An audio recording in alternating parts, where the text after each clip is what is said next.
what had been the biggest obstacle in your journey and how did you overcome it? There would be many obstacles, but I think if there's one thing that I would want to call out, I would pick the transition from being a manager to a leader has been a tough one. And here, why I say tough, because the challenge has been for me to learn to let go, to learn to say that you don't have to always solve the problems yourself. When you're building a leadership team under you, it is okay for you to step back and let the team learn how to solve the problems. So to me, to move from being a micromanager to be, manager by exception, let the teams make their mistakes, learn to solve their problems, has been a tough part of my leadership journey. And that's what now, over the last few years as a leader, I've begun to do. And I've realized it's been amazing to see how, when you step away and let the teams solve problems, the creativity of the teams, their ability to think out of the box and to come up with solutions which otherwise were not easily provided to them, have been so good. And I've seen teams become stronger leaders and have the trust that it's okay to make a few mistakes, but get the things right. So that's been the toughest part of my journey. Pramila, excellent insights, and I would love to hear more about the role of your family and the society that in your journey. So for me, the role of family has been integral. My entire journey, my professional journey, has been teamwork for me and for my family. So and that's been how we have. My family has my husband and my two kids. But for four of us, the aspiration of any one of us has been a team aspiration. So we've all come together to make it happen for us. And that's been possible because whatever I wanted to do, my ambition, I've put it out there, shared it with my family, and then we've taken it as a family responsibility to make things happen. And the same thing with society. To me, society has been a big source of inspiration.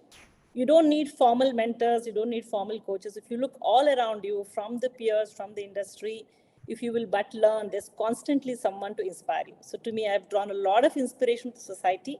And Team Kalives, as we call ourselves, has been a fantastic team that's helped me get where I got. Excellent. Pramila, you come from tech industry. Tell us how tech has enabled and accelerated your success. So Amita, if you look at my profile, I have gone through so many role changes in the last 3 decades. And I've gone into fields that I've never been before, whether it is technology, HR, strategy, marketing, sales, account management. In all of these areas, I had to constantly unlearn and relearn. I had to press what I call the reset button and pick up something new.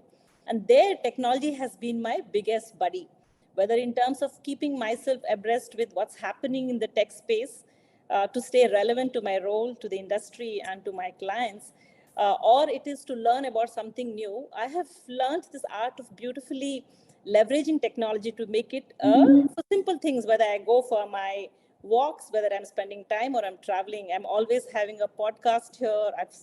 Udemy is my best friend in technology. I've learned how to, in learning, I've learned to make technology my learning mate and help me, constantly unlearn and learn new things.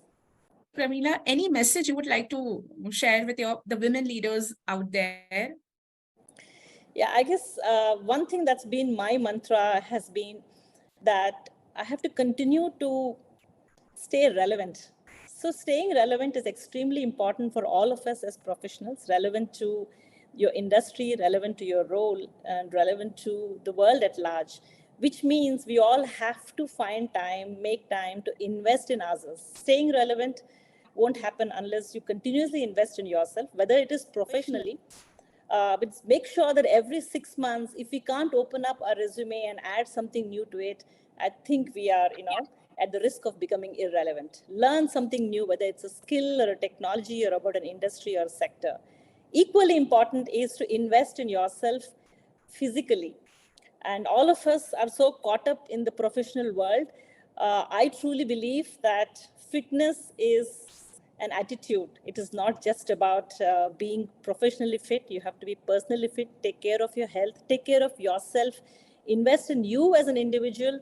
You can bring your 100% to work, and that is when you're truly productive. At least that's what I follow for myself, and that's the message I leave for all of us today on this Women's Day is let's invest in ourselves, let's stay relevant today and every single day.